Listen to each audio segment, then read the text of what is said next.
Hello and welcome to this video. The original title was going to be How the Algorithm Ruined Jazz Rock, but I might just simplify it and call this video How the Algorithm Ruined Jazz.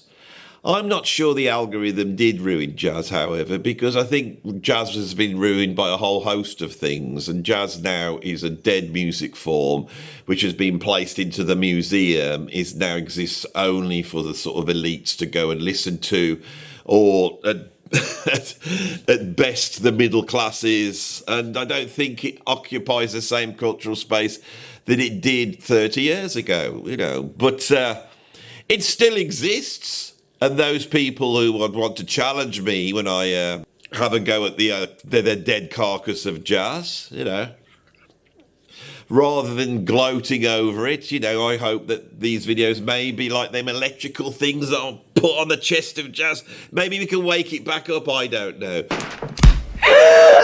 But people will argue with me by stating a very simple counter-argument that there is jazz that exists. Well, of course, there's jazz that exists. People still play Beethoven, and they still play Mozart, and, there are bands out there that sound exactly like the Glenn Miller Orchestra, and they turn up at certain events where everyone can dress up like it's the 1940s and pretends like it's the olden days. There's all sorts of music that exists. But that sort of music has to be played in a very certain way, doesn't it? It has to be played and sound authentic. Authenticism.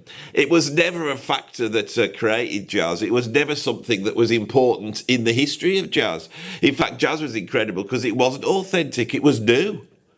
It was real. It mixed all sorts of things together, low art forms, high art forms. It don't care about being authentic. Right, the authenticity that we experience, or that we perceive when we put on an old Jelly Roll Morton or Louis Armstrong record is because they were authentic in themselves. They were just true to themselves. But they were very aware of the commercial world in which they worked. And there would be no jazz or jazz rock if there wasn't that commercial world to work in. Now, this is specifically going to be looking at jazz rock, but some of this applies. And I would say it's very hard nowadays to find, contemporary jazz that hasn't been influenced some way in the world of jazz rock. And you know why? Because when jazz rock emerged, jazz really was on its way out. It wasn't on its way out because of all the reasons I have described now. No, back then, 60 years ago, jazz, we're right in the middle of the history of jazz. But jazz has definitely gone up its own arse. And although I love free jazz and, and I appreciate it, and I listen to quite a lot of free jazz, and I find it very exciting, I know from a commercial point of view that those records were not selling. And if jazz had stayed in that state, what would have happened? The record companies would have walked away, especially when they looked at the amount of sales that the rock bands were having. And in a certain way, you could see that jazz musicians at the end of the 1960s thought, my God, if we want to stay around, we're going to have to get commercial. Now, jazz musicians being what they are, and also a new generation that were coming up into the world of jazz, that had a jazz training, shall we say, although I think the training back then is a lot different to what people have now. But people who had the jazz training also were listening to the Beatles and the Rolling Stones, and they loved it all. And jazz rock actually came along and gave jazz a great big injection in the arm. Before you knew it, there were musicians that would describe themselves as jazz musicians working in a realm of new music, which in the early history of jazz would have just been embraced as jazz. But that up its own arse atrophying that was happening even 60 years ago in the realm of jazz meant that jazz started to move away. If you watch the Ken Burns documentary, of course, when you get to the 1970s, jazz just sort of disappeared, and the only person that kept it alive was Dexter Gordon, playing proper jazz in a loft in New York somewhere. But of course, Ken Burns was funded to the tune of millions to say that, because by the time that documentary was being made, the money was elsewhere. By that point, jazz was seen as the great American music, which of course it is. But it was also seen as the great American black music. Why? Because the funding was there to fund these types of things. You know, by the time we get to the 1980s, the sort of guilt that America had about the way it treated African Americans was producing funds.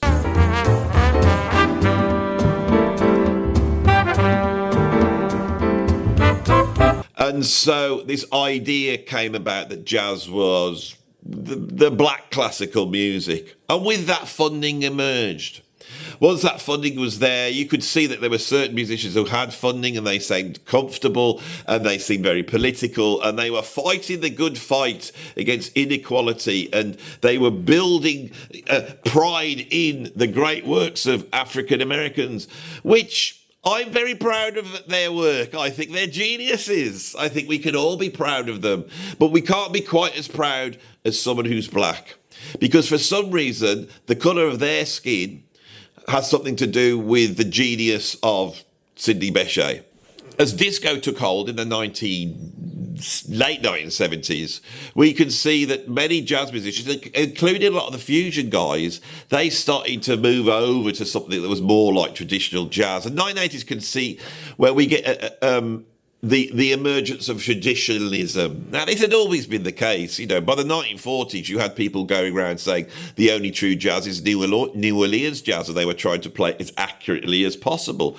What's ironic is that movement here in the United Kingdom ended up morphing into skiffle and giving birth to the very rock music that then came along and picked jazz up and gave it its last commercial, you know, hurrah. So, knowing jazz as I do, and being a fan of jazz fusion, I could see throughout the 1980s it was losing hold. Then in the 1990s, CDs came out and labels were able to, you know, it would cost less to create a CD. And so smaller labels emerged, and you suddenly went from these big epic albums that the jazz fusion guys were making in the 70s to these sort of, you know, you get like Frank Gambale and Steve Smith and, I don't know, Stuart Hammond go into a studio for about 2 days and record something as quick as possible. It'd be bang, but, you know, they bang it on CD, low cost, you know, distribution was there because you had companies like Pinnacle, which could distribute worldwide. You know, a few adverts in a few magazines, and everyone would be ordering it on import at a huge cost, which I was doing back in the 90s. And that gave it a little bit of an injection in the arm. But by the 2000s, even that was withering. And then downloading came along and the internet came along. And really, that should have been the death knell for jazz. But no, jazz has come back.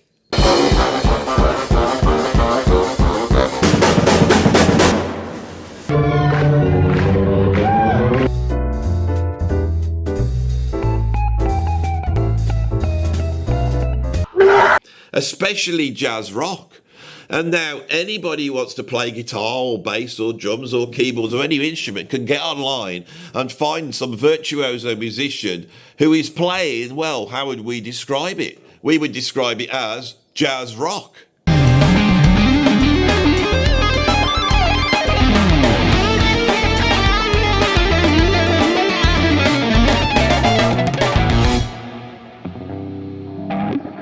What's interesting to me, and I had this thought the other day, I thought that commercial drive that emerged in the 1970s where certain jazz musicians wanted to cross over, which created some incredible music but some pretty tacky music at the same time, has been replaced by the algorithm.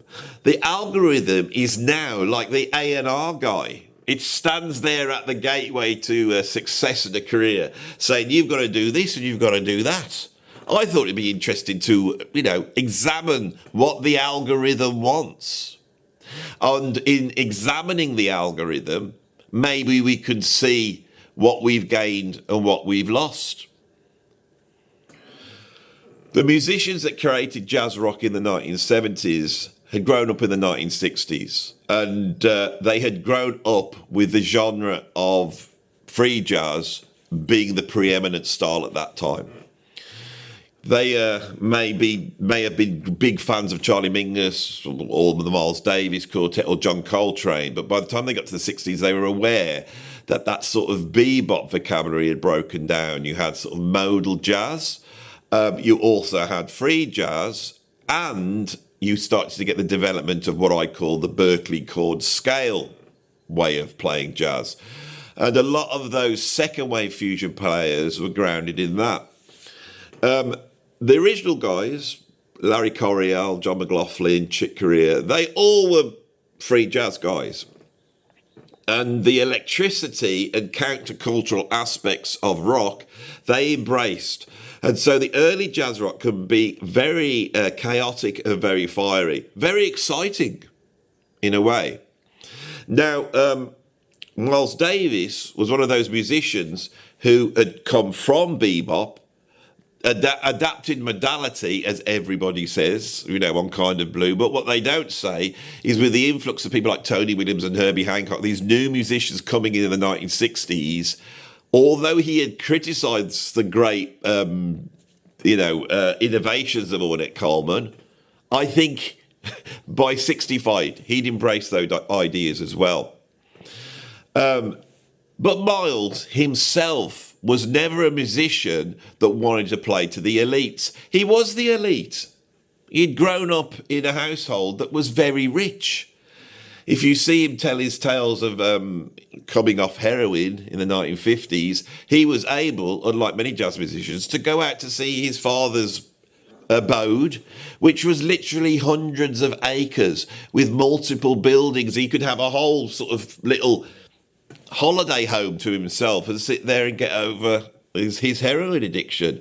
He can be seen actually as a sort of a bit of a spoilt brat who liked to get his way. That's a key to understanding Miles. A genius as well, but a spoilt brat.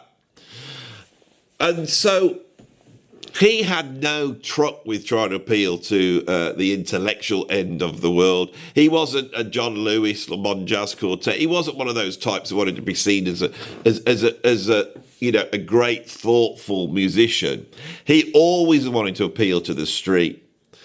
And I think by the 1960s, his record sales, which I think were about 20,000 per album, which in the world of jazz before rock and roll came along was okay. A label could make their profit back. But suddenly the Beatles and the Rolling Stones are selling millions and millions. Now, what's bizarre with Miles, and this is his great achievement, Bitches Brew. Everyone wants to talk about In a Silent Way, I think because it's more artistic in its sound.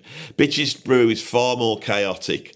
It sounds like a sort of psychedelic jam. It's closer to the Grateful Dead, or than it is to, say, I don't know, Stockhausen or minimalism. Terry Riley, which is what In a Silent Way sounds like. So I've always been aware that there was a certain element, and these were critics who really appreciated free jazz. You've got to remember people like Stanley Crouch had started off in the world of free jazz. I think he was a drummer. He couldn't play, but he could feel involved intellectually in the form. That is one of the downsides of free jazz, is opening up a sort of intellectual, critical approach, which is quite pretentious. Free jazz is interesting when you realise how much fun it is and when you hear musicians having fun. That's why Ornette Coleman stuff sounds like a children's game. So Stanley Crouch, he didn't like Miles. I think poor Brother Davis suffered from two things. One, he feared that he was going to lose his audience if he didn't begin to emulate his lessers. Yeah. And the other part, I guess, was a male version of, the kind of menopausal stuff you used to see in discos when some woman who was 45 or 50 would go with... And he's, well, why not accept what he said? I'm trying to be ahead of the game and trying to continue to experiment, and all guys like Stanley Crouch want me to do is play the same old stuff, Kind of Blue. Well, I mean, but I mean, the question, I don't think that's really the question. It's not a question of whether or not he had to play the same songs over and over. The question was whether or not the form in which he went had any kind of true aesthetic weight to it. I mean, Duke Ellington continued to write new music and play new music all the way up to his death. And it all had quality that matched the earlier work? Oh, it continued to exceed it. Exceeded. Yeah, he continued to develop. See, Miles Davis got less and less and less important. In fact, you could tell by the clothes he was wearing that something was wrong with him. Now, I remember reading these reviews in books before I got Bitches Brew, so I was quite shocked to get, put it on and, have the Pharaoh's dance lasting half an hour and it's sounding like the most out there free jazz combined with, I mean, there are rock beats in there, but there's three drummers. There's only one guy playing the rock beat. Jack DeJohnette is doing all sorts of things. Quite incredible record. But Miles, he chimed with the times. And those hippies these sort of white hippies that were, going up to see Santana at the Fillmore East or the Fillmore West, they realised that there was one stage further, and if they dropped acid, it's great to watch Jefferson Airplane, but it wasn't like the experience you got when you checked out Miles doing his whole Bitches Brew thing.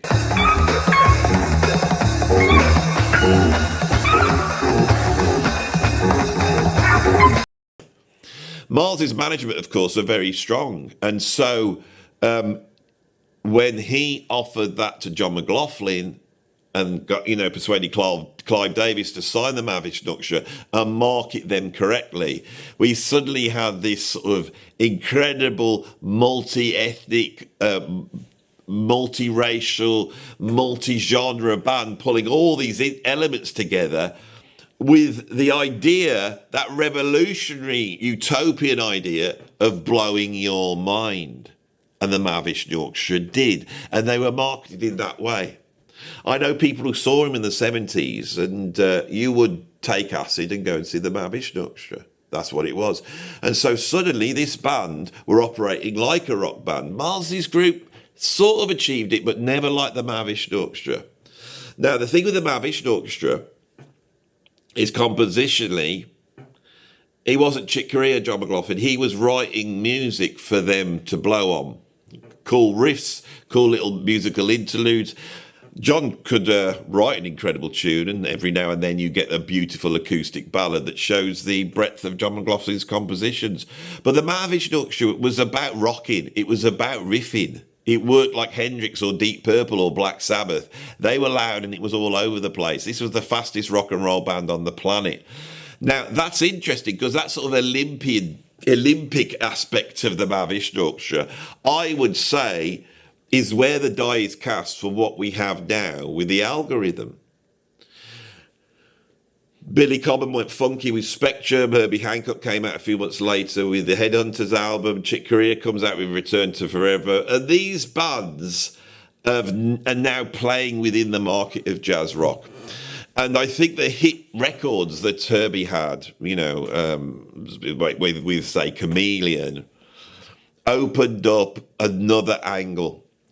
The record companies came in. Now they want hits. Some of these guys were getting, booked to write music for films, and they were big films. So people were going to the cinema, and suddenly every single Cops and Robbers film in the early 70s sound like, there's some incredible jazz rock performances on those films. So people start to get aware of that sound. And that sound slowly morphs into a sort of funky sound. And this is something that never gets discussed in the history of jazz rock. Is, that initial jazz rock thing where you've got the Mahavishnu Yorkshire, some of Larry Coryell's early albums, and then Return to Forever, 11th House. It's fiery, out there psychedelic prog with loads of solos. But very quickly, it turns into something much funkier. Weather Report start as a sort of quite intellectual, sort of icy cold, ambient electric jazz group. But by 1976, they're banging out disco records, sophisticated disco records.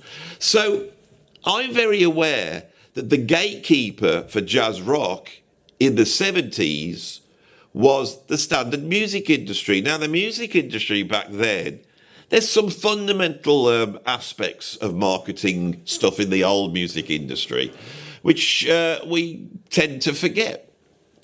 It's worth reminding ourselves of this. It's nice to have a good hook, and a good beat. All those things are the things that people would talk about when they think people go commercial. But what commercial really is the thing that Elvis Presley had, or Ray Charles had, or James Brown had, or Led Zeppelin had, or the Carpenters had, was when you put the radio on and they come on, you know who they are. This is the great gift of jazz. Individuality. You cannot be a fan of something unless you can recognise it. And what do you recognise? Idiosyncrasies. Things that don't conform. Yes, the world's full of hundreds of incredible singers, but they all sound the same. If you're signing someone, you want them to sound like Madonna, or you want them to sound like Mariah Carey, or Chrissy Hynde, or Kate Bush. Every single artist has their own look, their own sound, their own way of composing. And what I find very exciting about the 70s jazz rock is two things. Is within the soloing that you get, everyone sounds different. Pat Metheny sounds different to John McLaughlin. John McLaughlin sounds different to Alan Holdsworth. Alan Holdsworth sounds different to Larry Carlton. And we're talking worlds apart. But what's more important is as they started to develop as artists, what became important was their compositional abilities. I've always said that Al Di Meola is one of my favourite guitarists. He's a great guitarist. And in a way, he lays the groundwork for the sort of virtuosity that we see online. And I think, Al, and I've spoken to him a couple of times. I'm very lucky to have been able to do that. But I'm sure he looks at the likes of certain guitarists who he's championed, like Matteo Mancuso. He's championed him. He knows what an incredible player he is. But I also think he sees the difference between him and Matteo Mancuso. And what is that difference? Is that fundamentally, Al Di Meola was a composer. There is a certain sound, Spanishy, Latin influence, but with heavy guitar riffs, fast shredding guitar. That's the Al Di Meola sound. We know what that sound is. The sort of very ornate, sort of pixie-like melodies of Chick Corea, light and airy. However heavy Return to Forever got, there would always be this light airiness. John McLaughlin, back in the Mahavishnu Orchestra days, his compositional approach was dark, and it seemed to speak to the sort of existentialist angst that exists in our souls. That's why I loved it so much. Dark and scary. Every single one of these bands. Weather Report had all this electricity and all these synthesizers and all this strange sound, but it always sounded like some futuristic carnival. It was carnival music. It was marching music. You felt like some weird aliens had marched into a village in, North Africa somewhere and had marched through with all these bizarre instruments who were joined with African musicians that just joined. And that was the sound. That was Joe Zawinul's sound. Wayne Shorter's sound was different yet again. The compositions made it different because Wayne Shorter was almost like a strange otherworldly jester. Somewhere between a John Coltrane and an Ornette Coleman. So this is why I love these musicians. I became aware of this idea when I watched the film Ray, which is the biopic of Ray Charles. Now, Ray Charles is one of the greatest musicians of the 20th century. Why? Because he pretty much invents soul, right? And then in inventing soul, he then invents funk. He then goes on to bring country music into that soulful sound, which is like basically, he is like a really important musician who started off playing in the style of Nat King Cole, who he loved. But he had grown up in black communities, and he had a very strong feel for gospel. Now, when you watch the film Ray, he goes into the studio and he decides to do something which is actually not authentic. It's sacrilegious. The people around him would hate it because he's going to take that gospel sound. But we're going to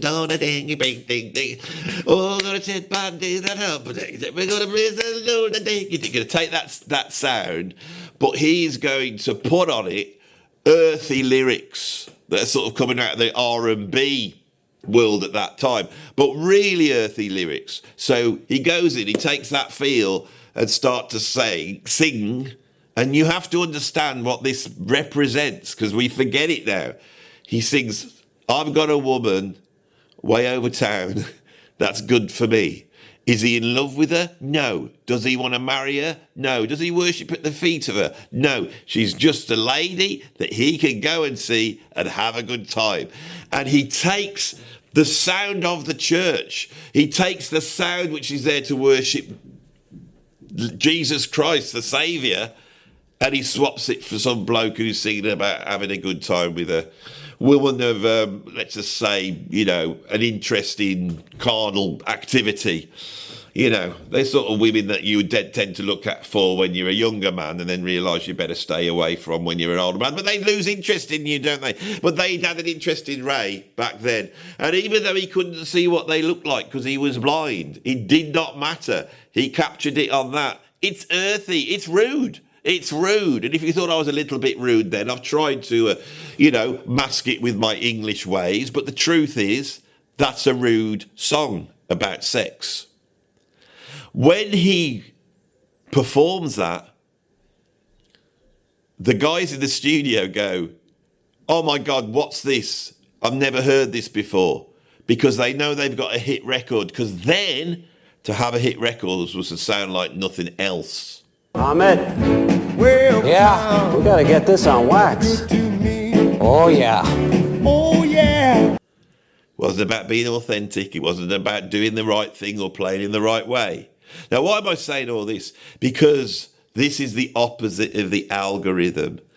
The gatekeepers of the record industry, and they did do bad stuff, and it's always a pain in the bum. And I would rather be here now with the algorithm than the record industry, because the gate that was at the front of the record industry that the A&R people stood in front of was a very tiny gate, and it virtually let no one through. All right. And so if you wanted to express yourself, it was very difficult. I grew up at a time that, you could have a band and go to the garage, or jam. And that was it. That was your expression. The idea that you could make an album or you could write music was very, very difficult. The algorithm, because those of you who've come for this video realise I'm not all at half an hour, and maybe I haven't stipulated what the algorithm does, but I really wanted to talk about what it was like and what is no longer there, because everything I'm describing about the way the music industry was and the way jazz was has gone. And you have to put it into that context of what happened after jazz rock, when the Young Lions came out and jazz became about sounding like jazz. And the jazz era that they decided that you had to sound like was not New Orleans jazz. It wasn't even swing jazz. It was that period from bebop to hard bop. That's it. And so we all know that there's a whole bunch of people making a living on the internet by putting up videos where they explain to you how to play jazz. And many of those guilt trip you by saying you're not playing jazz. You're not playing it properly. If you're doing this, you're not playing jazz. You have to play it. This is how you create a line that sounds like jazz. Jazz sounds like this. If you want that sound, that's what you do. If you don't do that, you're not playing jazz. You're a faker. Today we're going to go through a checklist of skills that any self-respecting improviser needs to have down cold. If you do not have it ingrained in your memory, before you even start, you have no chance of playing well. They can play jazz, and the ones that don't have a chance in hell of sounding any good. They're going to sound like dog shit. Oh, I'm a faker, am I? Yeah, you're not authentic. So this is what the algorithm promotes, not just in terms of Instagram players playing, but also people like me making these sort of music videos. But of course, they don't question it like me. They just accept that. And they think they're worthy in pushing that old idea of what jazz is as being the highest quality that music can be. It's not. What's the highest quality is think there's something that's truly creative and has a little bit of the old Ray Charles, is unique. Unique and individuality is not about being authentic. You have to break away. Now, I'm using authentic probably in a way it should not be used. Authentic, someone says, oh, have you heard that blues guitar? Oh, it's really authentic. They means it sounds like blues before. You've got to sound, that means you've got to wear a certain style of clothes, have a certain hat on. You've got to play a Strat. That Strat has to be a sort of yellowy blonde colour. We know exactly what we're going to get, and we know what sort of licks we're going to get. And anybody who works away from that, right, they start to become inauthentic. But the true reading of the word, authentic, means that you are the author. It's you.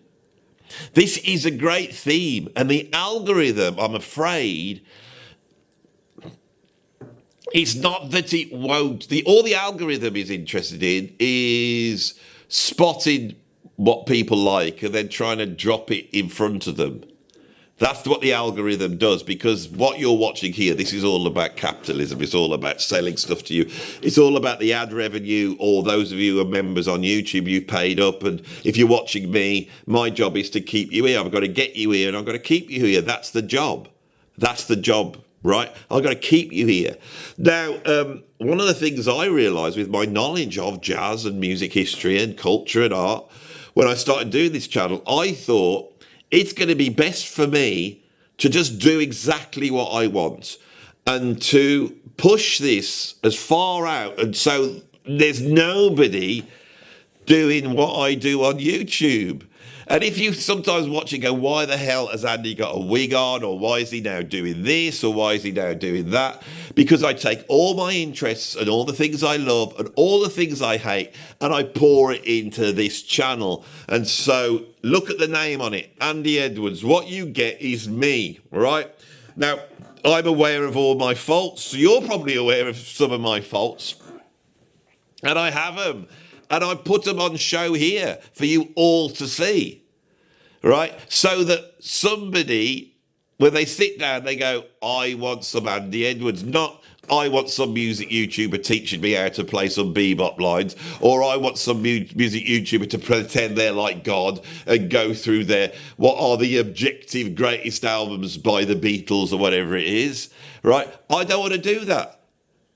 But when you go onto YouTube, you see YouTubers basically copying other YouTubers all the time, right? They look at it and go, I'm going to do that type of YouTube, and they start doing it, right? The ones who succeed are the ones who are individual. That's what I find exciting. But when it comes to music, I said that strange, when it comes to music, when it comes to music, something else has happened.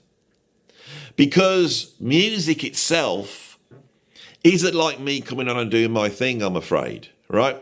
I'm very aware that I can get Aldi Meola on this channel. I can have Soft Machine turn up and play in this studio. I can get some of the best musicians I know in, and we can play our hearts out, and we can really toil to try and create something which has been recorded properly, filmed properly, and I can do all that. But those videos won't get the views. Oh no, every now and then I have to get me a special exercise book out and think, what can I do that will pull them in today? Now this one with this title should do okay. But of course, it's very easy for me to make because people want to come and see me talking like this. What they don't want to see is me playing the drums, which is what I am. I know this because I came to YouTube in 2014 and I started to put my videos up on YouTube, and I put my videos up elsewhere on Facebook and Instagram, and nobody cared.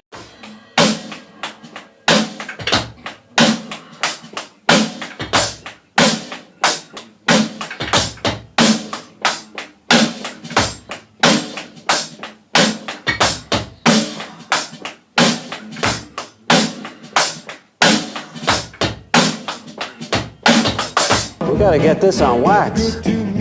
Oh yeah. And I sat there getting depressed thinking, well, I'm quite a good drummer, but the thing was, I wasn't the drummer that the algorithm wanted. Music does not work well on the internet. It's not a grabber. Pictures grab you. Poetry can grab you, which is basically a meme, a short poem, a phrase. That will grab people. Comedy will grab people. Music, people don't want to know. They don't want to know. Even when it comes to the music they like.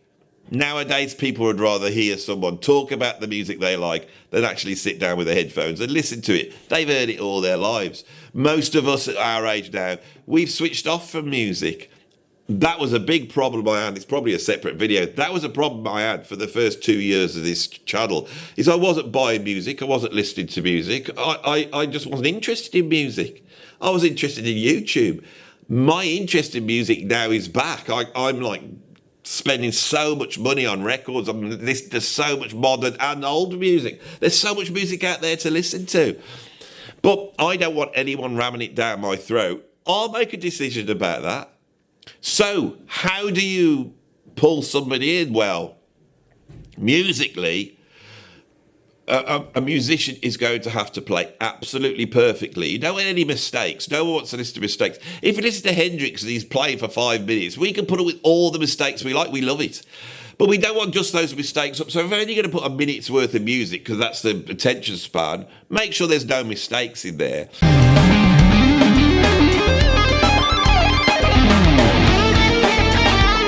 And then there's the whole world, the whole idea of what a good musician is. What's a good musician? Well, they can play some blues licks with emotion.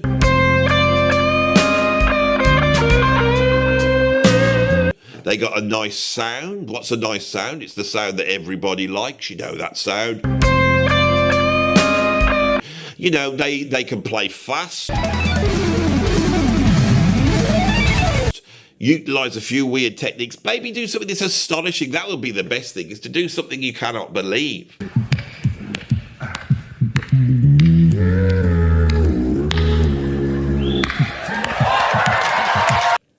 Right, but you've got to remember when you're scrolling through, it's not good enough for that to be there, is it? Because no one can hear it. So you better make sure it looks nice. You've got to have a nice, crisp looking camera work, natural light perhaps. Maybe that will do it. And you don't want an old bloke doing it. You want someone young doing it, maybe with some muscles, I don't know if you remember when the first drum YouTubers, it was far much more about them playing with their shirts off.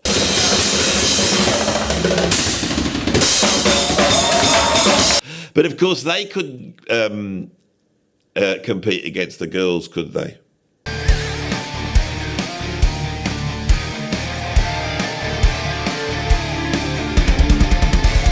You know what I'm saying? If you know those videos, we got girls with impossibly short skirts in high heels trying to play the drums.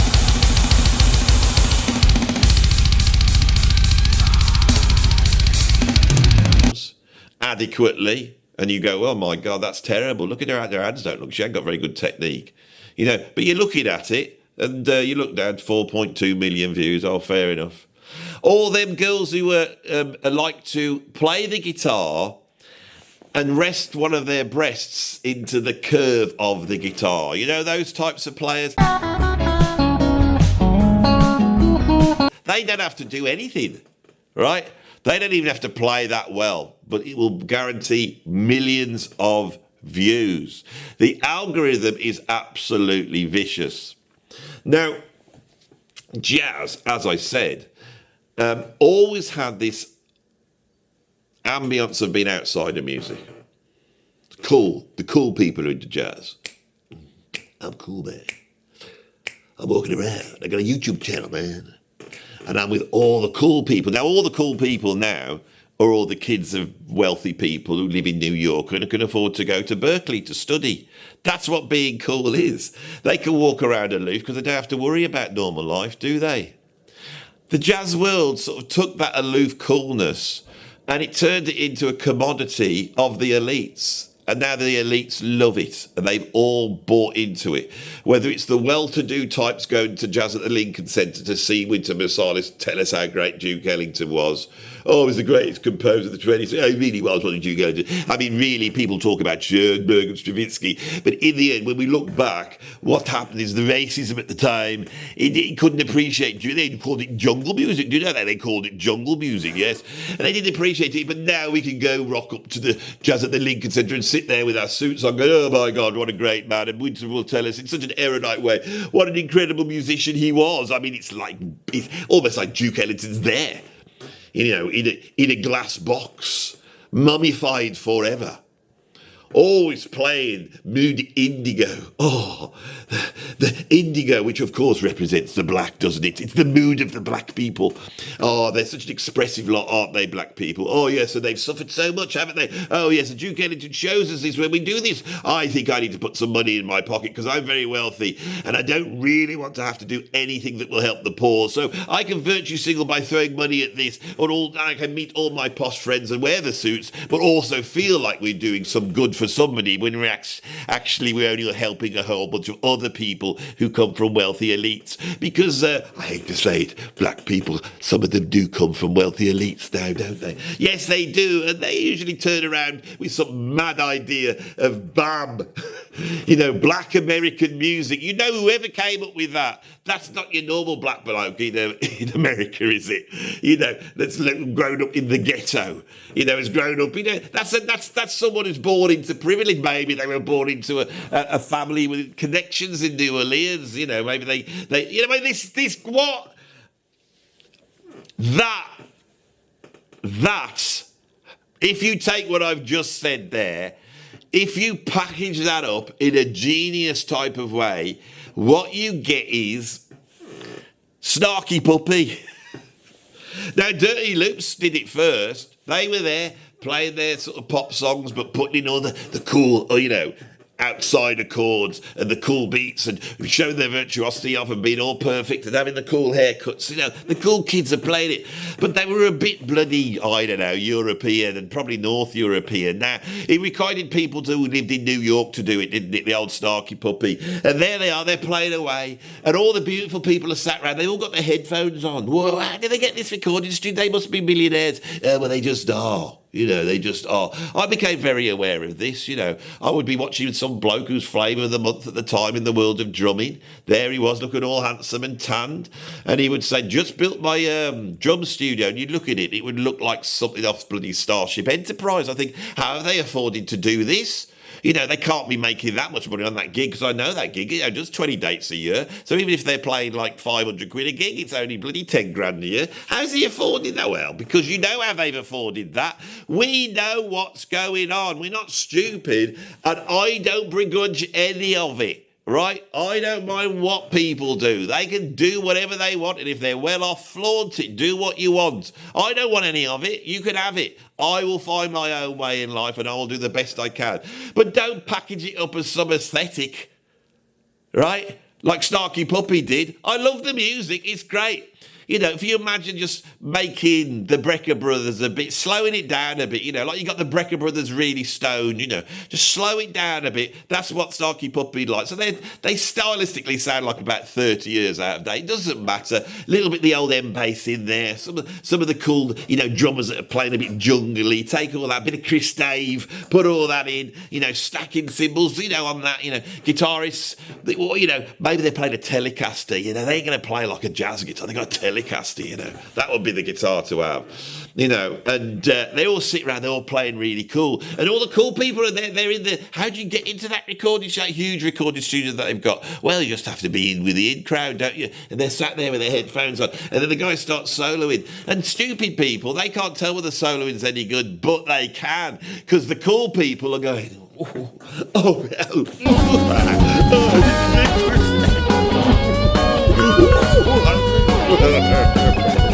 It's all like that, isn't it? That's what's going on. There they are, bloody hell. What's he doing? Sounds like he's playing loads of random notes fast up and down his keyboard, but all the cool people are like going nodding along. Maybe it's bloody good then. I'll just say it's good. I'll put a like on it anyway. It's really cool. I'm taking a bird out tonight. Oh, what music do you like? Oh, I can't tell her what I like, really, can I? M People's my favourite band. Have you seen that band on the internet, Snarky Puppy, with all the cool people? Yeah, I think, what's his name? Corey, whatever his name is. Corey Henry's an incredible player. Have you seen it? Oh, it's absolutely wonderful. And the way he builds that solo. He does build that solo up. It's a bloody good solo. I love it. I'm not criticising it. Right? It does not push the envelope. Corey Henry thinks he's George Duke, but he doesn't have the George Duke's incredible compositional abilities, or vision, or quirkiness, and he cannot sing, and he's not big and fat. All things that make George Duke better than Corey Henry. But, you know, he's taken a lot from old George, hasn't he? George bloody Duke. Now, there's a genius. He can play whatever, right? But in the mid-70s, what was he trying to do? Write hit records. That was the difference. Now, if George was around now, he's a bit of a chubby bloke, but he is black, so he might be able to get around that. That does help. But he would have to be there, you know. Please, Starkey Puppet, can I come on and guest on one of your records? Because it will make me as a musician. I'll have a career out of that. Okay, but you've got to come in and do one of them fast solos. So what do I do? Start off all emotional, do a few bends, and then go like that. Play a bit of the old gospel, get a bit funky. But then as it builds up, we'll get old Lionel to start doing this. He's hitting all his stacking cymbals. He'll be doing all that, doing all the polyrhythmical stuff, you know, like Vinnie Colaiuta he'll be, but with a bit of gospel chops stuck in. You can predict what it will be. And as he starts to put these pre-prepared licks that sound so amazing, you just go, just point out, get in there, bloody altered scale, symmetrical diminished, you know what to do, get in there, bloody the fourth, stack the fourths on top of each other, all the stuff you learn at college, come on, they told you, pull them out now, yeah, but nobody gets them. I'm trying to play it on a wedding, they want to, yeah, it doesn't matter, go and have the trendy people, what are they be doing? Oh, they'll be just nodding away. They like the jazz? No, but we just tell them, you know, it's like we say, you know, when the fast bit comes on that you don't understand, you just start going, we'll stick a few musicians in there, they'll be going, oh, bloody hell, this is going on for a while. That is what the algorithm has done. That is the new gatekeeper, musicians. And it's all great. I'm glad it's there. I try and tickle the algorithm and everyone has a go at me. Oh, Andy's not being authentic because he's been clickbaity. He's been clickbaity, Andy is. You bet. It never changed. Right? When I was a kid, you were supposed to get a trendy haircut and sit in a band and try and sound like bloody Spandau Ballet. And then the record companies might come and sniff around you if you did that. I would rather have this algorithm. You know, if I can stand up here and feign anger whilst wearing a wig, then I'll get the views, because that's what you guys like. Believe me, what do you like? Look at the views on my videos. Which ones am I proud of? The ones nobody watches. Which ones show my knowledge off as a music YouTuber? The ones nobody watches. Right? But there was one, and it was a bit of a fluke. It made the channel. I think if I hadn't done that video, I wouldn't be here. It's called Why Does All Modern Jazz Sound the Same? And that's why I could justify doing this video now. And this has just discussed one aspect of why jazz all sounds the same. It's that bloody algorithm. Now, here we are at the end of the video. I hope you've enjoyed it. I hope it gave you sort of a bit of an idea about the history of jazz. Maybe I said it in a way which you hadn't thought of before. Maybe there's things you don't agree with. Maybe there's things I got wrong. It could well be the case, you know. I'm pulling all of this out of my head, right? I got no notes here. But what I have is I've got a lifetime being fascinated by this. And even though I might have got a few bits wrong, sometimes I think at this age now I can sit back and see it as a whole in a way, as a whole. Now, what do I think is the bloody answer? Because I never give any answers. I knock jazz. A whole bunch of people who bloody hate jazz because they think it's snobby, which is most of the world. They love it, right? A few people in the jazz world who knows I'm bloody right, you know, and knows that they've probably been cursed by learning jazz and they should have just been playing bloody covers or whatever. They know I'm right. And then it incenses a certain type who can't stand the fact I'm denying, because they think I'm saying that jazz doesn't exist. They think, well, I know it exists, you know. Well, try and make some money out of it, you know. But it's not about money, is it? No, it's not. It's no longer about money. It has moved away from the world we live in, which is all about money, right? But the last few years, I've got experience doing this YouTube channel. And the world of musicians Let's forget about all this bloody categorical identity bullshit that we have to try and serve through. Think of the individuals. It was an individual that made jazz. It wasn't a black person or a white person or a rich person or a poor person. All sorts of different people were involved in it. But what they were was individuals. Now, I know that musicians are interesting individuals.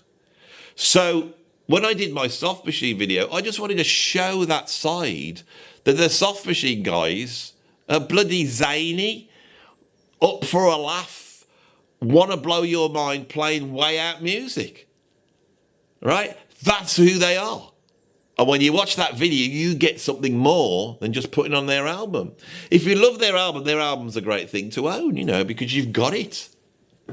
And in the future, a lot of this stuff, if you rely on streaming, might not be there anymore. I know this because I'm a huge film fan. Sometimes I think, oh, I really want to watch that film, and I can't watch it. Where is it? Can't find it. It could be in the future, once they've replaced everything with AI, all this music we love is gone, and then everybody's going to want to have it on CD or vinyl because they last. So I believe that this, if I can be the individual that I am and create my own little thing here, I promise you I will utilize it to bring musicians in, and I will try and show you more of them than you've seen before, because I believe that people really playing warts and all is actually more compelling than some bloke with muscles or a breast hanging over the, you know, the curve of the guitar playing a Metallica riff. I think we all want more. And hopefully it will be there. I think it will be there. It's exciting. So what do we need to do about jazz? What everyone's been saying for years, drop the name and, collect musicians together who are interested in improvisation. Improvisation was the key to 20th century music, and then nobody was interested in it anymore. But it wouldn't be here if people weren't improvising in the studio. That's how the music business was born. We need people improvising on camera.